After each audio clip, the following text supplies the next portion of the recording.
As thousands celebrate the canonisation of Mary McKillop this weekend, one Tasmanian man will be praying especially hard to Australia's first Catholic saint.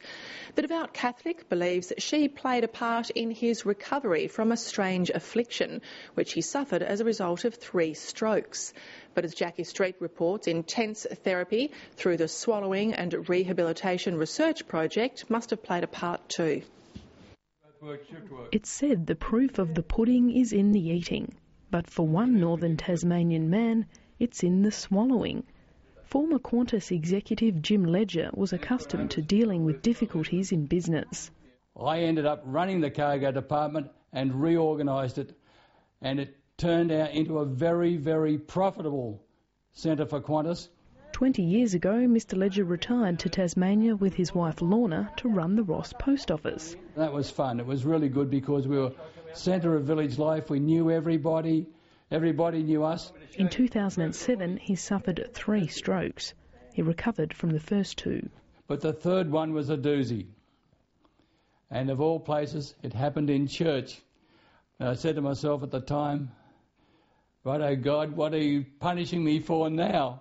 His mobility, eyesight and speech gradually returned after 6 weeks. I had a funny voice for a long time, but the worst feature was I was unable to swallow at all. Mr Ledger tried to resume his life, hoping his ability to swallow would return. Because I had a tube through my stomach, and I fed myself with cans of food into this funnel tube into my stomach. A lot of people have swallowing problems after they've had a stroke.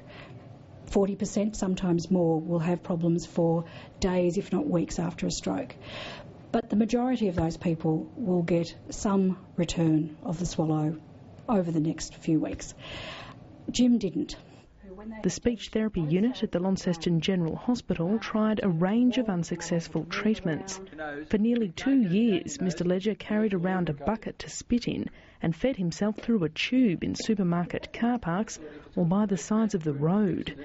His inability to swallow, called dysphasia, began to impact on the couple's retirement. And I'm sure it was a bit embarrassing, awkward for friends and acquaintances to invite us out because he's spitting into a bucket. It's not easy to cope with things like that. After trying different treatments, the Ledgers found Maggie Lee Huckabee in New Zealand. What they did, they stuck a tube up my nose and down through my esophagus, right down into the top of my stomach. And so over a period of time they tried to teach me how to use the muscles in my throat from the top down.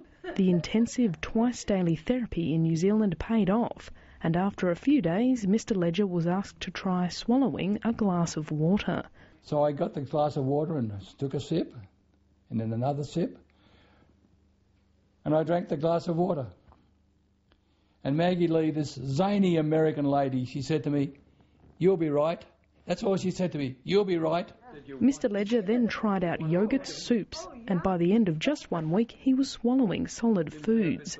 Fittingly for the former airline executive, his first public meal was on the aircraft back from New Zealand.